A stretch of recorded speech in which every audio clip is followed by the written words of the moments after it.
The evening light filtered through the floor-to-ceiling windows of the penthouse, casting long shadows across the marble floors as Naomi Harper sat at the dining table, staring at the divorce papers spread before her.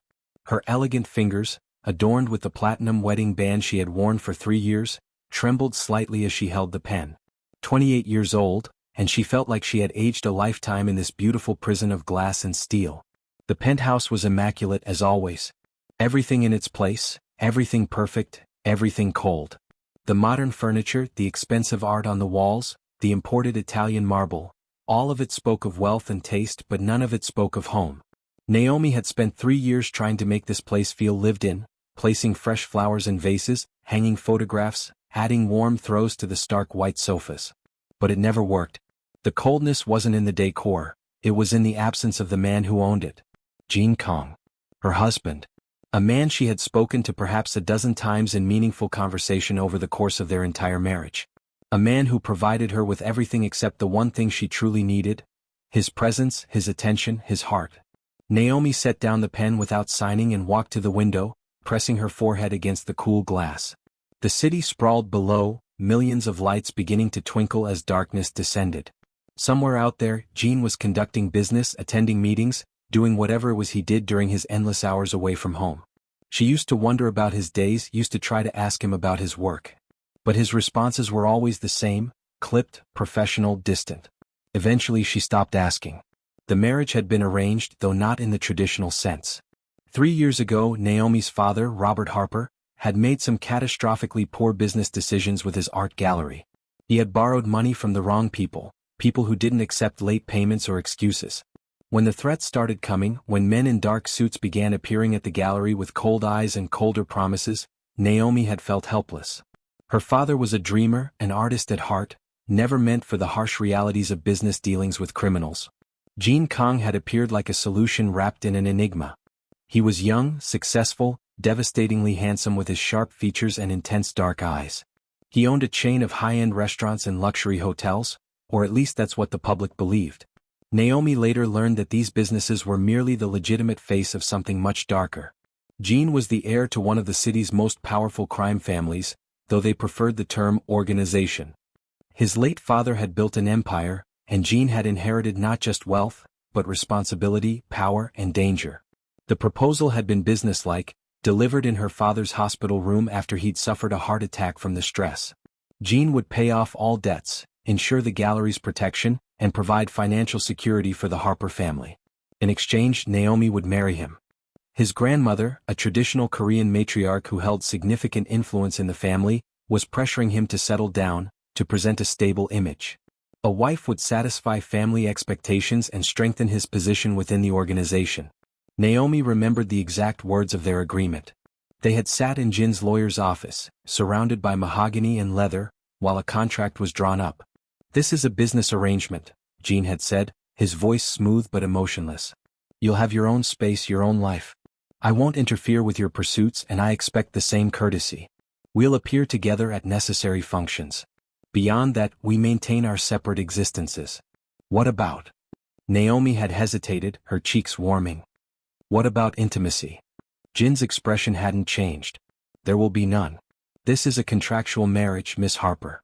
I'm not interested in complicating it with physical or emotional entanglements." She should have walked away then.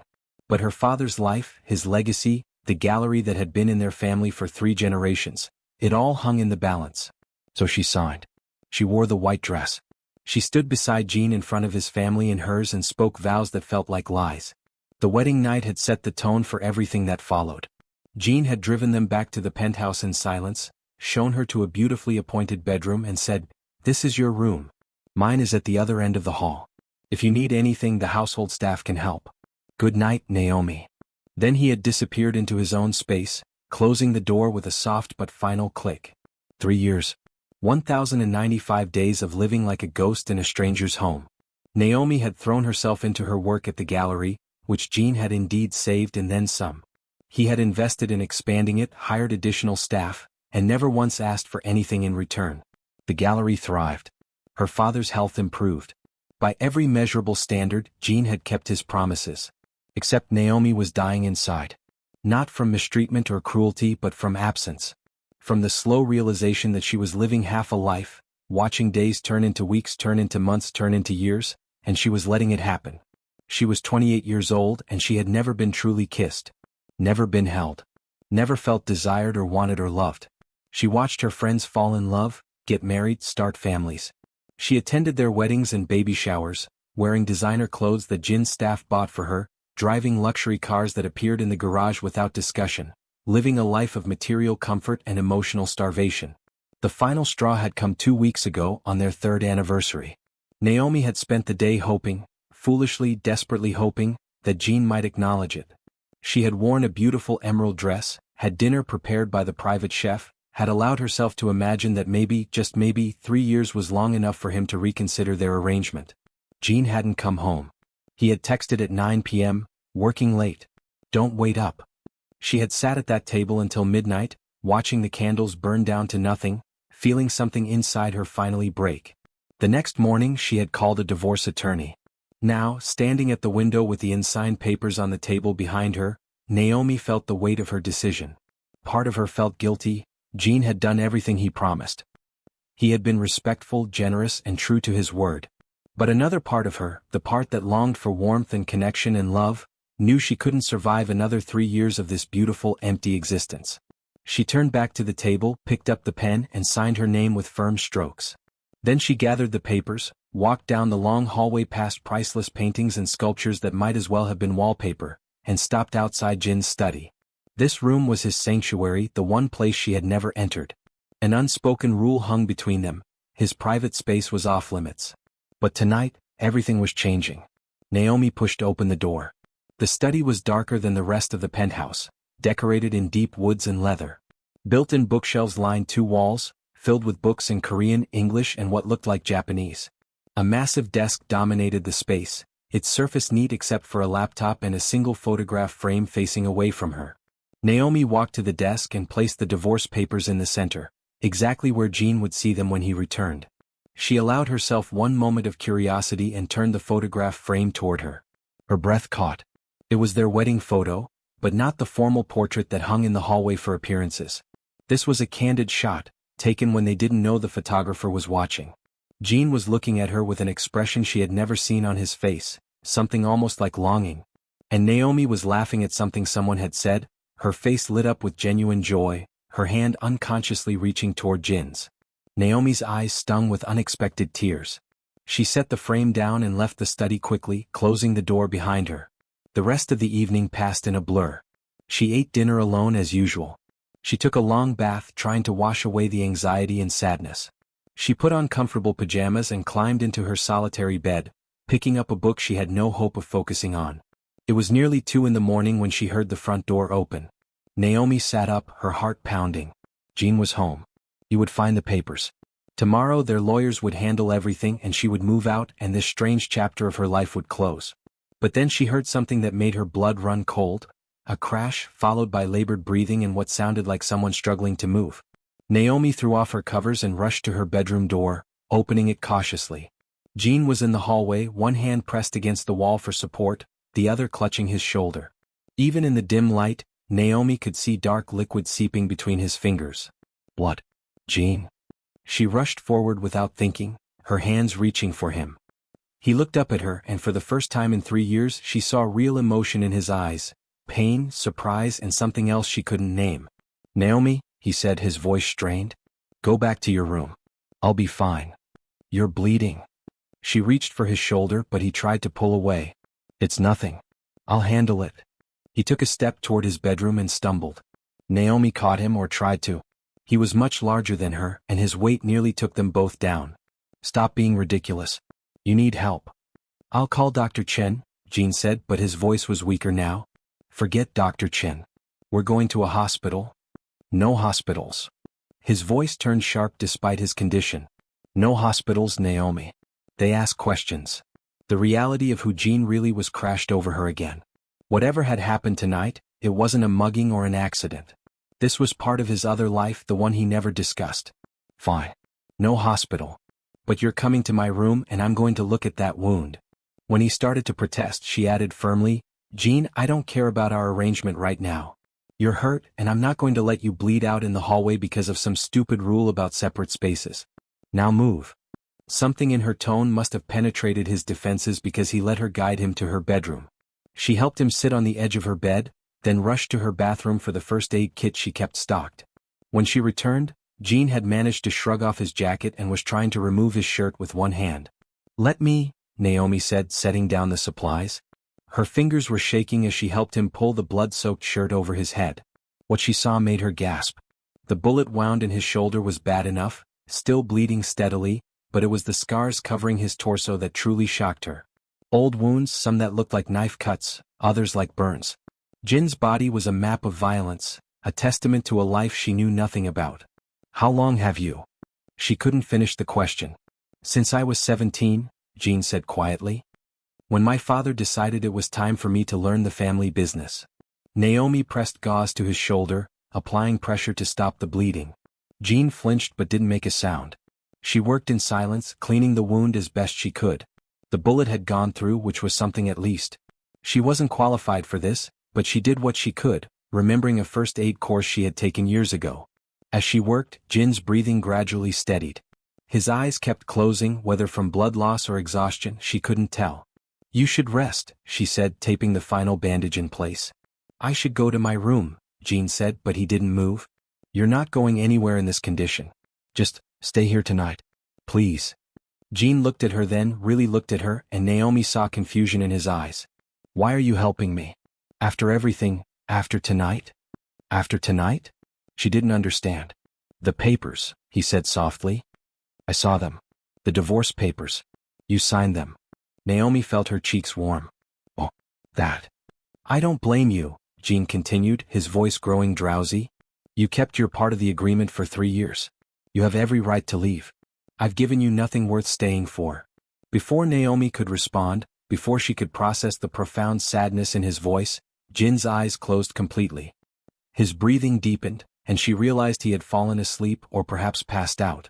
She should move him, make him more comfortable, but he looked so vulnerable like this, so different from the cold, controlled man she had lived with. Naomi fetched a blanket and covered him, then pulled a chair close to the bed. She told herself she was staying to monitor his condition, to make sure he didn't develop a fever or start bleeding again.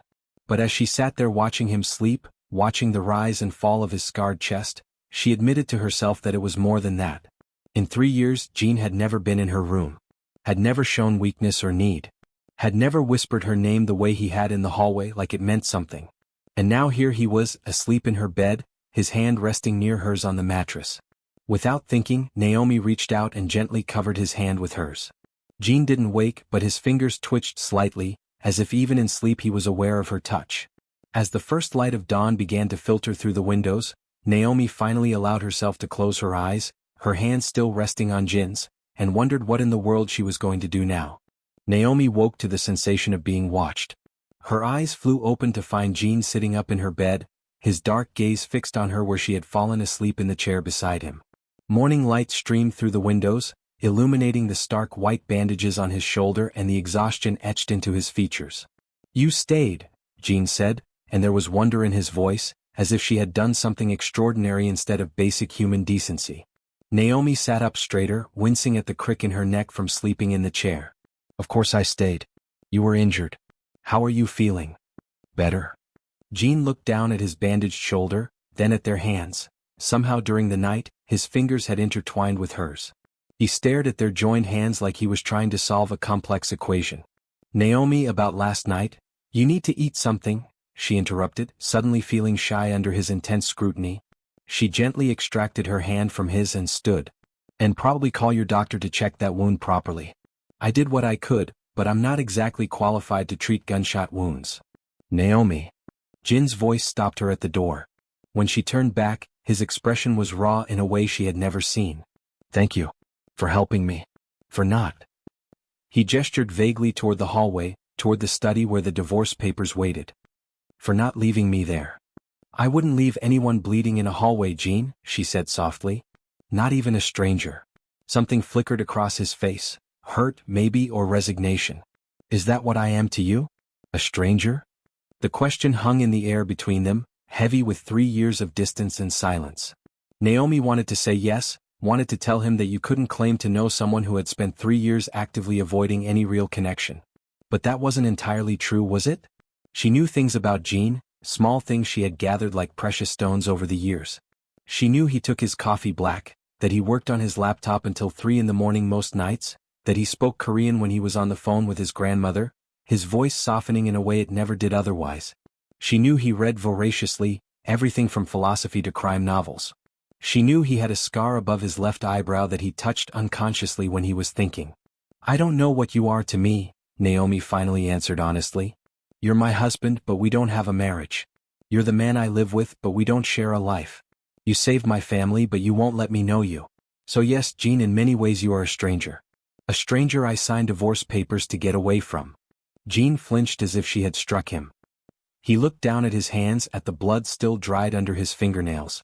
"I saw them," he said quietly. "The papers. Last night before everything went wrong. I came home early specifically because it was our anniversary. 3 years. I had convinced myself that maybe it was time to—" He trailed off, shaking his head. "It doesn't matter. When I saw those papers I realized I had waited too long. That you had already given up on whatever this was." Naomi felt her heart clench. "You came home for our anniversary? I had reservations at Chateau Bleu. Your favorite restaurant, or at least, that's what your friend mentioned once when I overheard her calling you." Gene laughed bitterly. "I've spent 3 years collecting scraps of information about you like some kind of stalker, too much of a coward to just ask you directly." "Why?" The word burst from Naomi before she could stop it. "Why the distance, Gene? If you cared enough to remember my favorite restaurant, to come home for our anniversary, why have you spent 3 years treating me like I don't exist?" Gene was quiet for a long moment, his jaw working as if he was physically struggling to form words. Finally, he looked up at her, and the anguish in his eyes made her breath catch. "Because everyone I love dies, Naomi. Or worse, they become targets. They become leverage. They become weakness that my enemies exploit without mercy." He shifted on the bed, gesturing to his injured shoulder. This happened because I let my guard down. There's a man named Marcus Way who runs a rival organization. He's been trying to expand into our territory for years, and my father kept him in check. But after my father died, Marcus started testing boundaries.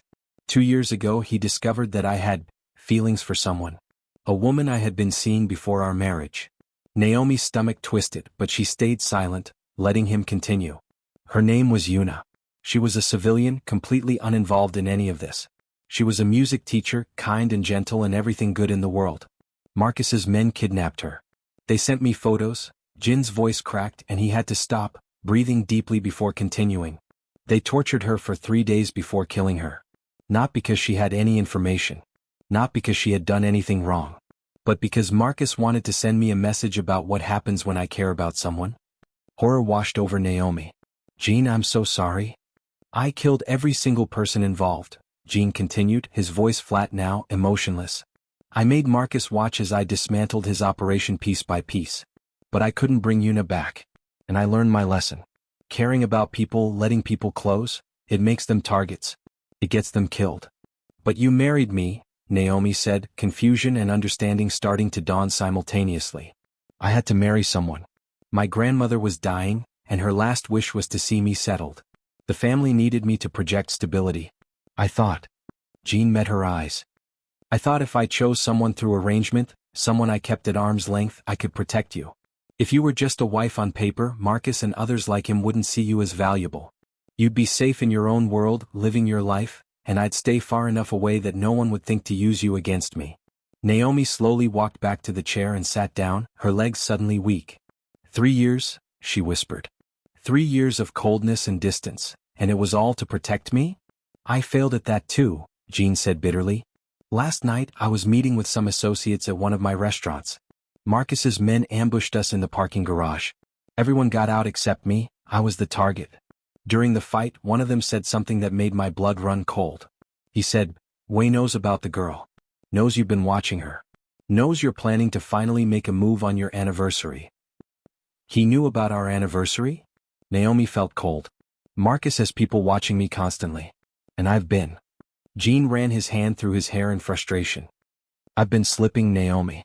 Over the past few months I've been coming home earlier, staying in more, finding excuses to be in the same room as you. I watched you arrange flowers last month for 20 minutes before you noticed I was there. Do you remember? She did remember. She had been placing roses in a vase in the living room, and when she had turned around, Jean had been standing in the doorway with an expression she couldn't read. He had muttered something about needing a file from his study and disappeared. I thought you were just checking that I wasn't stealing the silverware, Naomi said, trying for humor but failing. I was memorizing the way you look when you're focused on something you love, Jean said softly. I've been doing that a lot lately. Memorizing you. Because I was planning to ask you if we could try again. Try this marriage for real this time. I had rehearsed a whole speech about how I wanted to date you properly, court you like I should have from the beginning. And then I saw the divorce papers and realized what a fool I'd been. I had protected you right out of my life. Tears were streaming down Naomi's face now, and she didn't bother to wipe them away. You idiot, she said, her voice thick with emotion. You complete idiot. Do you know what the past 3 years have been like for me? I thought I was broken, Jean. I thought there was something wrong with me that made me unlovable. I blamed myself for not being pretty enough, interesting enough of anything to make my own husband want to spend time with me. Jin's face crumpled. God, Naomi, no. He struggled for words. You're the most beautiful woman I've ever seen. The way you light up when you talk about art, the way you're kind to everyone from the doorman to the CEO, the way you hum when you're cooking, the way you leave books everywhere because you're always reading 3 at once. I notice everything about you. I'm obsessed with you. I have been since our wedding day. Then why? Naomi demanded. Why couldn't you just tell me? Why couldn't we figure this out together? Because I'm terrified, Jean admitted. Una died because of me. My mother died in a car bomb meant for my father when I was 12. My sister left the country and refuses to speak to any of us because she couldn't handle the violence. Everyone I love pays a price for my love. And you, Naomi, I couldn't bear it if something happened to you because of me. So I thought if I kept you at a distance, if I never let anyone see how much I cared, you'd be safe. But I wasn't safe, Naomi said. I was dying, Jean. Maybe not physically, but emotionally, I was withering away in this beautiful penthouse, married to a ghost. And now you're telling me that Marcus knows about me anyway, which means all that suffering was for nothing. Jean looked stricken. I know, and I'm sorry. I made the wrong choice. I thought I was being noble, but I was just being a coward. And now? He gestured to the divorce papers that neither of them had mentioned directly. Now you want out and I can't blame you. You deserve so much better than this than me. Naomi stood up and walked to the window looking out at the city waking up below. Her mind was reeling, trying to process 3 years of marriage in a new light. Every cold greeting, every formal dinner, every lonely night, all of it had been Jin's twisted attempt at protection. It was infuriating and heartbreaking, and somehow, despite everything, it made her heart ache for him. What happened to Marcus? She asked. Last night after you were shot? My men handled it. Marcus is in hiding now, but he'll surface again. He always does. Jin's voice was tired. This is my life, Naomi. It's never going to be safe or normal or anything you deserve. Which is why those divorce papers might be the best thing for you. Naomi turned to face him. Don't I get a say in what's best for me? Jean looked at her, hope and fear warring in his expression. What are you saying? I'm saying that I've spent 3 years in a marriage that wasn't a marriage. And I was ready to leave. I was so ready, Jean. But now. She walked back to the bed and sat on the edge, careful not to jostle his injured shoulder.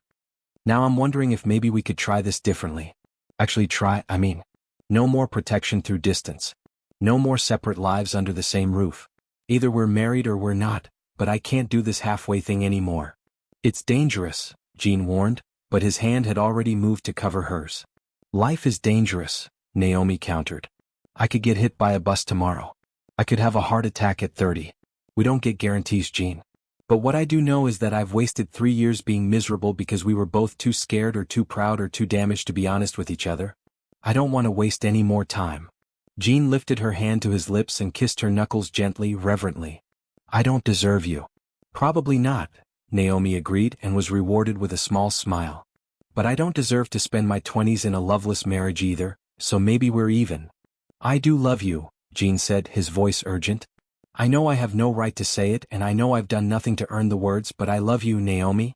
I've loved you since I saw you standing in your father's hospital room, so fierce and brave, ready to sacrifice yourself for your family.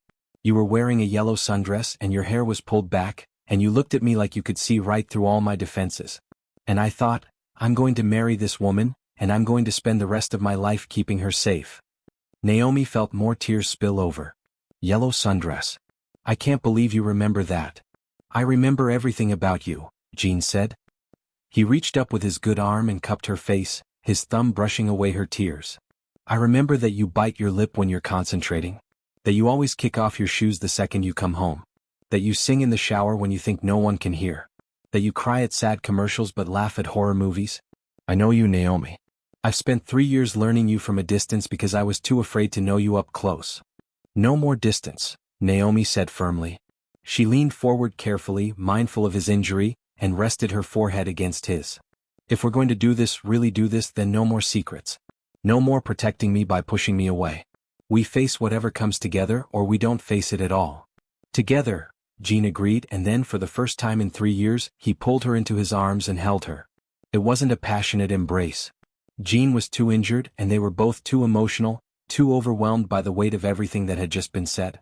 But as Naomi rested her head carefully against Jin's uninjured shoulder, as his arms came around her and held her like she was precious, she felt something inside her chest unfurl.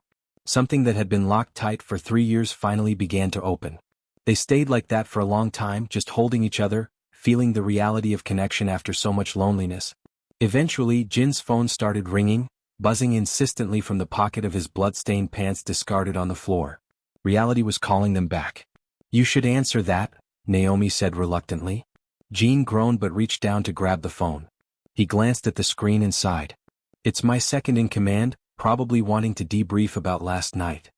He answered in Korean, his voice switching to the authoritative tone she recognized from the few business calls she'd overheard over the years. While he talked, Naomi stood and went to her closet, pulling out one of Jin's shirts that had somehow ended up in her laundry months ago. She had kept it, though she'd never examined why too closely. She brought it back to him along with some loose sweatpants. Jean finished his call and took the clothes gratefully. Thank you. Though I should probably go to my room. Your room is at the other end of the penthouse and you're injured, Naomi interrupted. Just change here. I'll go make breakfast. Do you still take your coffee black with no sugar? Jean looked surprised that she knew. Yes. That's perfect. Naomi headed toward the door, then paused and looked back. Jean was watching her with an expression so tender it made her heart skip. What? She asked. I'm just thinking that this is the longest conversation we've ever had, Jean said. And even though I got shot last night and nearly died, I think this might be the best morning of my life. Naomi felt a smile tug at her lips despite everything. You set a pretty low bar, Jean Kong. Then I guess I'll have to spend every morning from now on raising it, he replied. As Naomi walked to the kitchen, she felt lighter than she had in 3 years. Nothing had been resolved. Marcus was still out there, Jean was still involved in a dangerous world, and they had years of distance to overcome. But for the first time since their wedding day, Naomi felt a flutter of something in her chest that might have been hope. In the kitchen, she started making breakfast, pulling out eggs and vegetables for omelets. As she worked, she heard Jin's phone ring several more times, heard his voice conducting business from her bedroom. Our bedroom, she corrected herself mentally, then blushed at the thought. They had a long way to go. Trust to rebuild, patterns to break, a real relationship to build from the ashes of their arrangement. But as Jean appeared in the kitchen doorway 20 minutes later, dressed in her oversized shirt and sweatpants, his hair mussed and his arm in an improvised sling, looking more human than she had ever seen him, Naomi thought maybe, just maybe, they had a chance. Can I help? Jean asked. You're injured. Sit down before you fall down. Naomi pointed to the breakfast bar. Jean sat obediently, then patted the stool beside him. Sit with me while you cook? I've spent 3 years eating alone. I'd like some company. So Naomi pulled her cutting board and vegetables over to the counter near where Jean sat, and they talked while she cooked. Real conversation. About their childhoods, their favorite memories, their dreams for the future. Jean told her about growing up in his family, about the pressure and the violence and the moments of unexpected tenderness with his grandmother. Naomi told him about her mother, who had died when she was young, about her father's descent into financial trouble and her own helplessness watching it happen. They talked until the omelets were done, and then they sat side by side eating breakfast as the morning sun streamed through the windows. It felt revolutionary, this simple act of sharing a meal and conversation. Like they were learning to be married for the first time. Jean reached over and took her hand, lacing their fingers together. Naomi? The divorce papers. I'll tear them up, she said. But only if you promise me something. Anything. Promise me you'll let me in. All the way in. Your world, your work, your dangers, I want to know all of it. No more protecting me through ignorance. Jean hesitated and she could see the struggle on his face. It's ugly what I do. It's violent and morally gray and… It's your life, Naomi interrupted. And if I'm going to be your wife, really be your wife, then I need to understand it. I need to know what we're facing. Can you do that? Jean searched her eyes for a long moment, then nodded slowly. It goes against every instinct I have. But yes, no more secrets. Starting now, starting today, I'll show you everything. And he did. Over the following weeks, as Jean recovered from his injury, he began to open up his world to Naomi. He showed her the ledgers, explained the operations, introduced her to his key people. He was honest about the violence, about the moral compromises, about the reality of running a criminal organization. It was difficult for Naomi to process, to reconcile the man who brought her coffee in the morning with the man who made decisions that sometimes cost lives.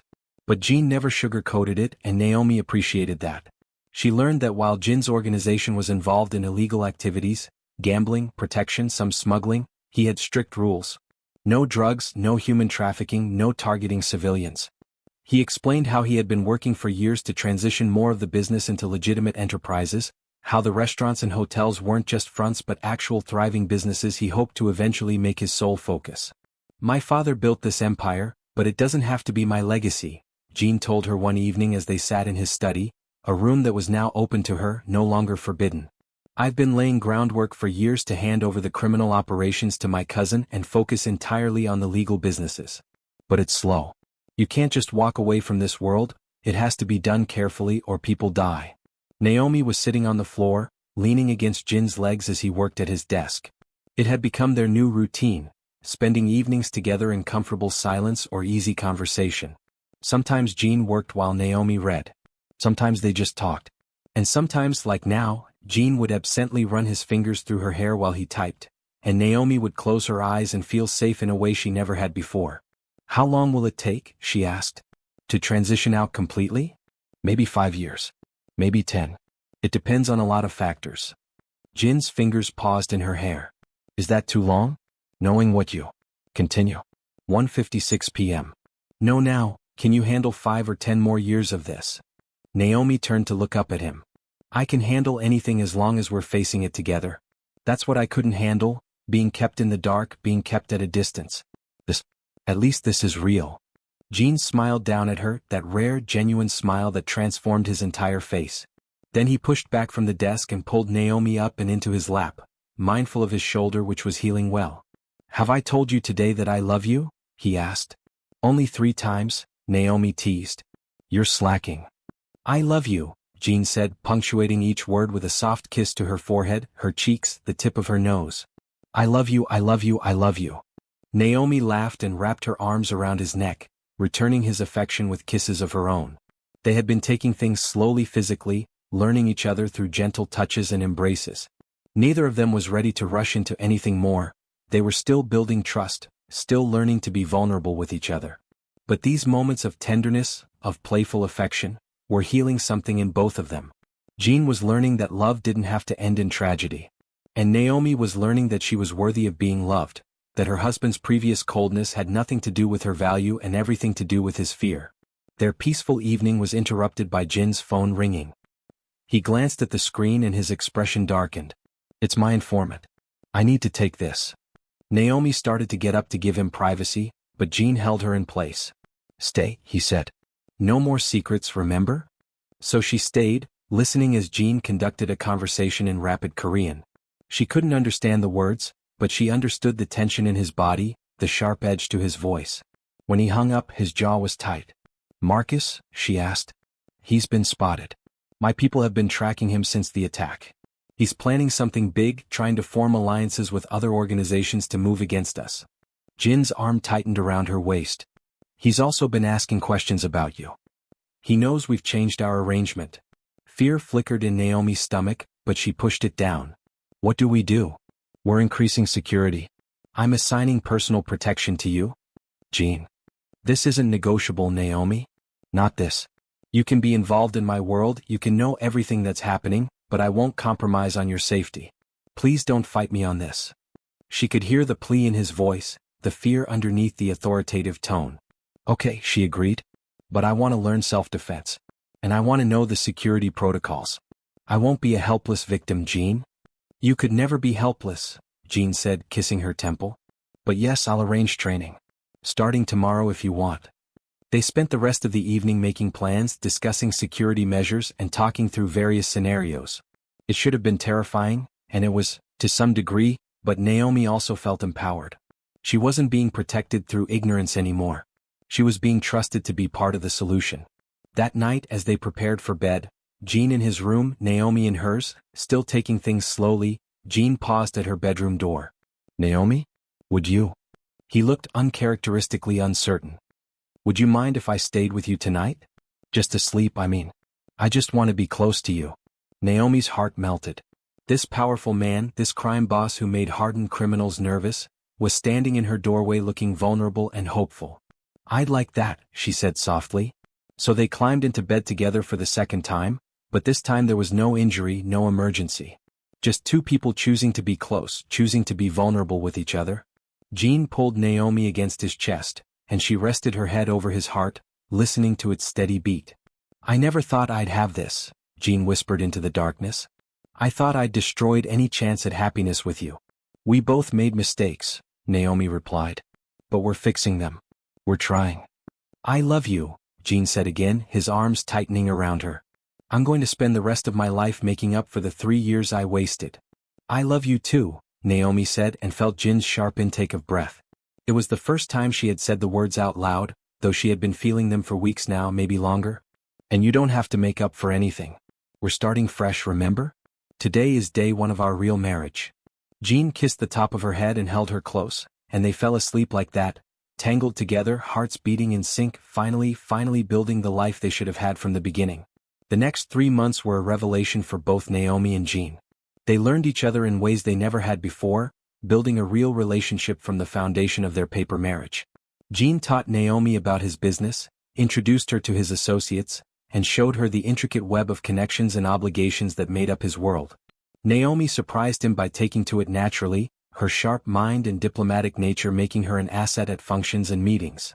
You're a natural, Jean told her after a particularly tense negotiation with a rival family that she had helped smooth over with her charm and tact. My associates are all wondering where I've been hiding you. In a separate wing of the penthouse apparently, Naomi joked, and Jean had the grace to look embarrassed. They fell into new patterns. Morning coffee together, Jean coming home for dinner every night, evenings spent in each other's company. They went on dates, real dates, where Jean courted her like they were new lovers instead of a married couple. He brought her flowers, took her to galleries and museums, learned about her passion for art and supported her work at the gallery that had started everything. Naomi's father, Robert, was delighted by the change in their relationship. I always hoped you two would find your way to each other, he said during a family dinner at the gallery. You seemed so miserable before, sweetheart. Now you glow. Jean, sitting beside Naomi with his hand resting possessively on her knee, smiled. Your daughter is the strongest person I know. I was too blind to see it before. But underneath their happiness, danger was brewing. Marcus Way was becoming more aggressive, and Jin's informants brought increasingly troubling news. Marcus was forming alliances, bringing in outside muscle, and, most worrying, he was obsessed with Naomi. He sees her as your weakness, Jin's second-in-command, David, explained during a security briefing that Naomi now attended. He's been watching her movements, studying her routines. We've increased her security detail, but boss, I think we need to consider moving her somewhere safe until this is resolved. Absolutely not, Naomi interjected before Jean could respond. I'm not going into hiding while Jean handles this. We're partners now. We face this together. Jean looked torn between pride and terror. Naomi, if something happened to you? Nothing is going to happen to me, she said firmly. I have a security detail, I've been training in self-defense for 3 months, and I'm not the naive girl I was when this started. I can handle myself. She's right, boss, David said reluctantly. Moving her would just make her an easier target. At least here we can control the environment and she knows the protocols. Jean ran his hands through his hair in frustration. I hate this. Every instinct I have is screaming at me to lock you in a bunker somewhere. Naomi took his hands in hers. I know. But you can't protect me by hiding me away. We tried that approach for 3 years, remember? It didn't work then and it won't work now. We're stronger together. Over the following weeks, they prepared for what felt like an inevitable confrontation. Jean fortified their defenses, pulled in allies and gathered intelligence on Marcus's operations. Naomi learned the layout of safe rooms in their building, memorized emergency protocols, and continued her training. They were as ready as they could be. It happened on a Tuesday afternoon. Naomi was at the gallery, working on a new exhibition featuring emerging black artists, a passion project she had been developing for months. Her security detail was with her, 2 men stationed discreetly near the exits. Everything seemed normal until her phone buzzed with a text from Jean. Code red. Stay where you are. Team en route. Before she could process the message, the gallery's front windows exploded inward. Armed men rushed in and chaos erupted. Naomi's security detail immediately moved to protect her, pushing her toward the back office, but there were too many attackers.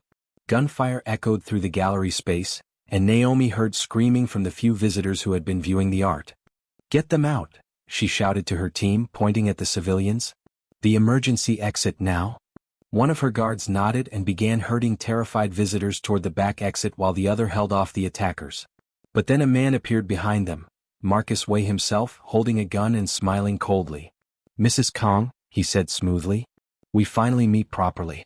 Your husband has caused me considerable trouble. I think it's time we had a conversation about his future, or lack thereof. Naomi's mind raced. She remembered her training, remembered Jin's lessons about staying calm under pressure. If you want to negotiate with my husband, kidnapping me seems counterproductive. He'll just kill you. Marcus laughed.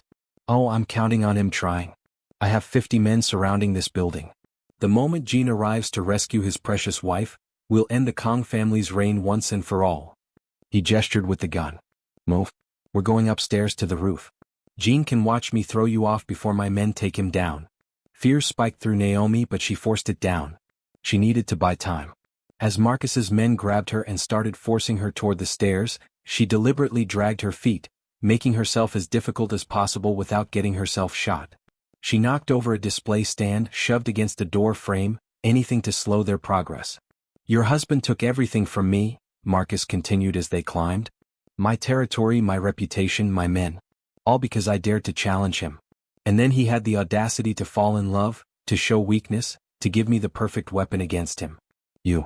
They burst onto the roof and Naomi's heart sank when she saw the setup. Cameras, tripods, lighting. Marcus had planned this as a show, as a public execution meant to humiliate Jean. But she also noticed something else. Helicopters in the distance and the sound of sirens growing closer. Jin's not coming alone, is he? She asked, stalling for more time. Of course not. I expect him to bring his entire organization. Which is why I've brought mine, plus reinforcements from 3 other families who are tired of the Kong dominance. Today we end your husband's empire. Below, Naomi could see the street filling with vehicles. Some she recognized as Jin's, others clearly belonging to Marcus's allies. It was going to be a war, right here in the middle of the city. People were going to die, including possibly the man she loved. No. Naomi's mind kicked into high gear. There had to be another way. Marcus, she said, forcing her voice to stay steady. You're right that Jean loves me. Which means he'll give you whatever you want in exchange for my safety. Territory, money, his entire operation. He'll hand it all over.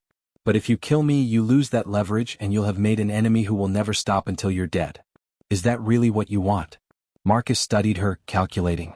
You're cleverer than I expected. But you see, I don't want Jin's surrender. I want his destruction. I want him to watch you die knowing he failed to protect you. I want him broken before I kill him. Then you don't understand him at all, Naomi said quietly. If you kill me, you won't break him. You'll unleash something worse than you can imagine. Jean has been holding back because of me, trying to transition away from violence. But if I die, there won't be anywhere you can hide. There won't be any mercy. He'll raise this entire city to find you, and he'll make what he did to your men before look like kindness. Something in her words must have rung true because Marcus's confidence flickered. Before he could respond, the roof access door burst open, and Jean emerged, followed by David and a dozen armed men. But Marcus's men immediately raised their weapons, and suddenly everyone was at a standoff. Jin's eyes found Naomi's across the roof, and the relief and terror in his gaze made her heart clench. Let her go, Marcus, he said, his voice deadly calm. This is between us. Everything is between us, Marcus sneered. That's the problem. You've had your way for too long, Kong. Today that changes. You're surrounded, Jean continued. I have men in every building around us. The police are 3 minutes out. Yes, the ones I don't control are actually responding to this. You can't win this. But you can walk away. Let Naomi go and we can settle this between organizations the proper way. The proper way? Marcus laughed bitterly. There is no proper way with you. You don't negotiate, you dominate. You've left me no choice but this. Naomi saw Jin's hand move slightly, a signal to his men. She also saw Marcus's finger tighten on his trigger.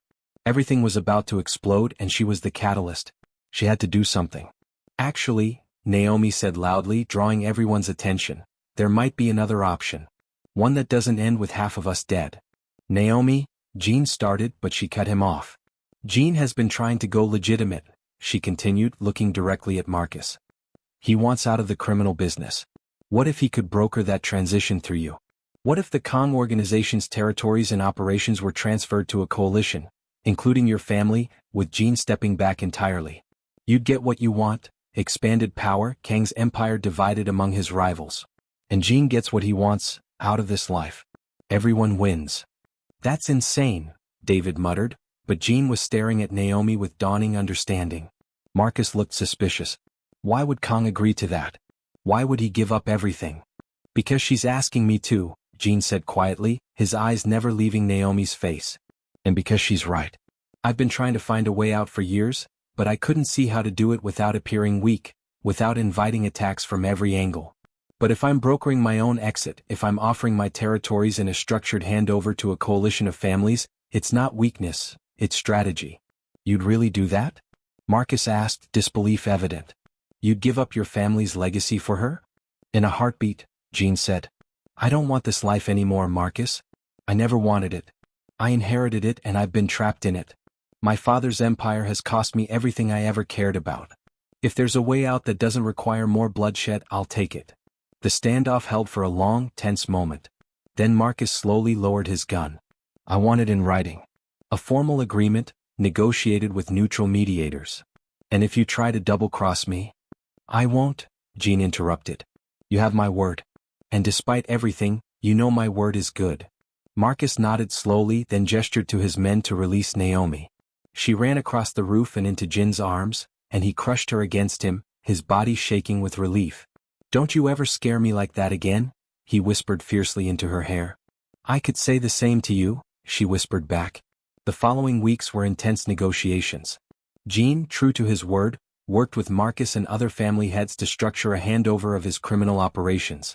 It was complicated, involving lawyers, accountants, and neutral mediators from other cities. But slowly, painstakingly, they built an agreement.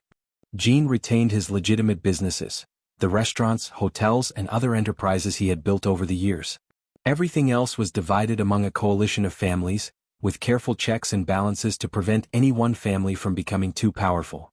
It wasn't perfect, and it required Jean to give up significant power and wealth, but it was an exit. Are you sure about this? Naomi asked him one night as they reviewed the latest version of the agreement. You're walking away from your family's entire legacy. My family's legacy is violence and fear, Jean said. I'm choosing a different legacy. One with you, one that's clean, one where I don't have to look over my shoulder constantly or worry that loving someone makes them a target. This is what I want, Naomi. This is what I've wanted since long before I met you.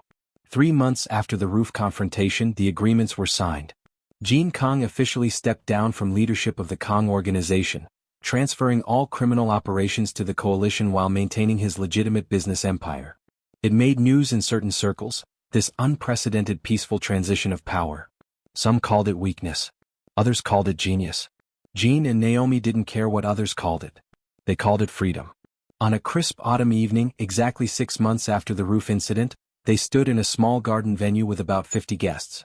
Real guests this time, people they actually cared about. Naomi wore a simple white dress and Jean wore a dark suit.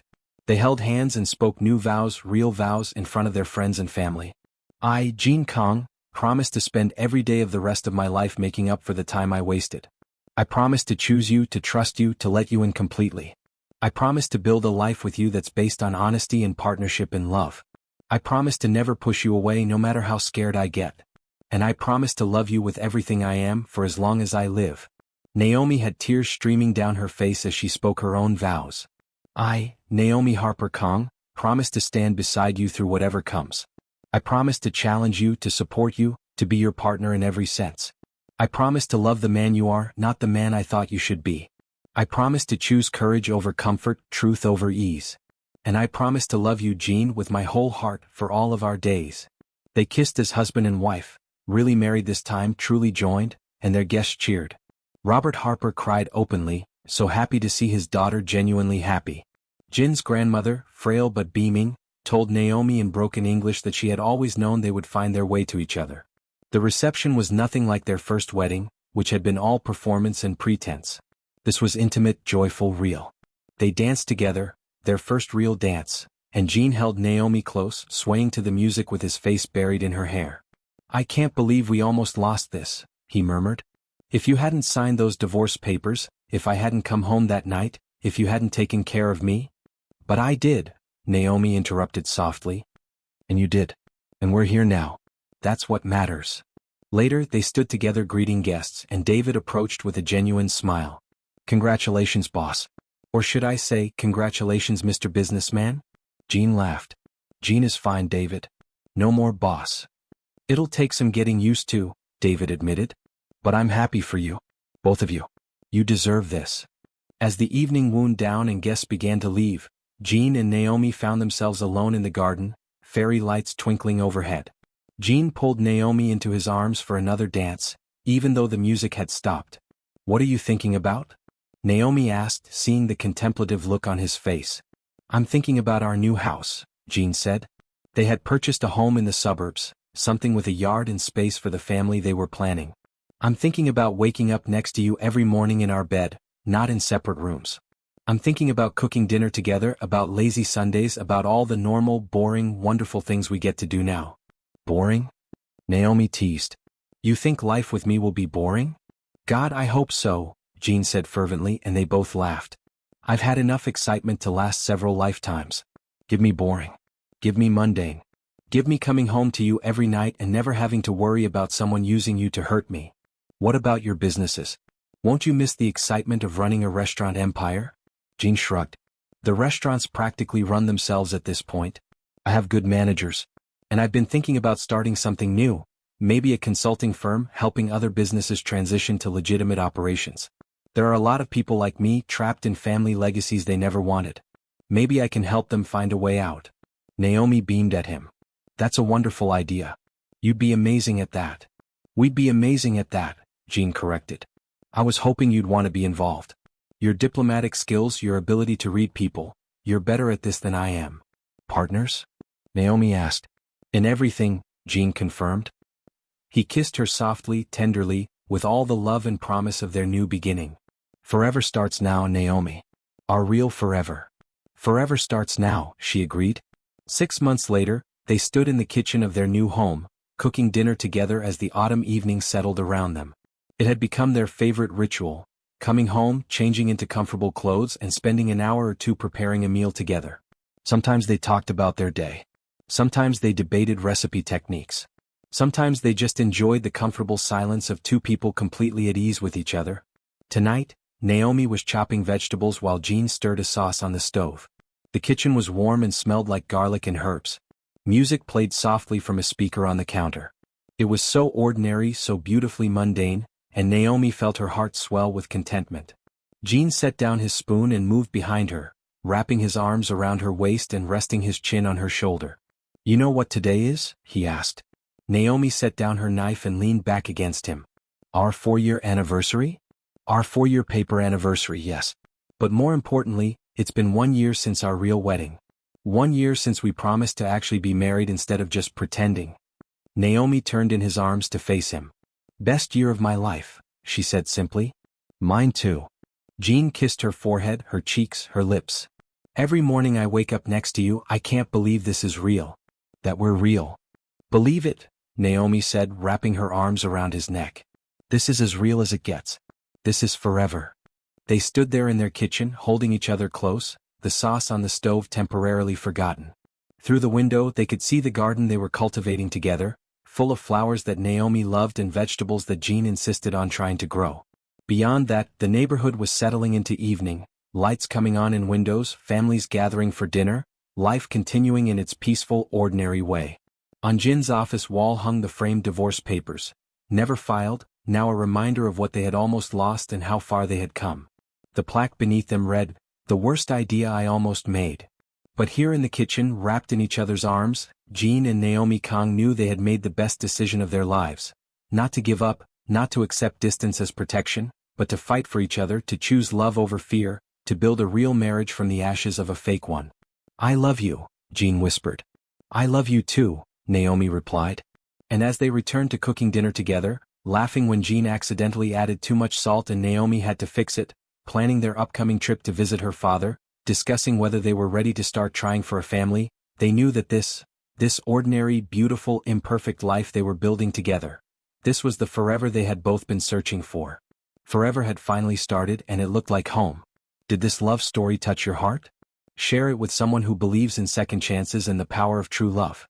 Drop a comment below about your favorite moment from Naomi and Jin's journey. And if you loved this story of redemption and real love, hit that subscribe button for more heartfelt romance stories where love conquers all. What should our next story be about? Let us know in the comments. To heart.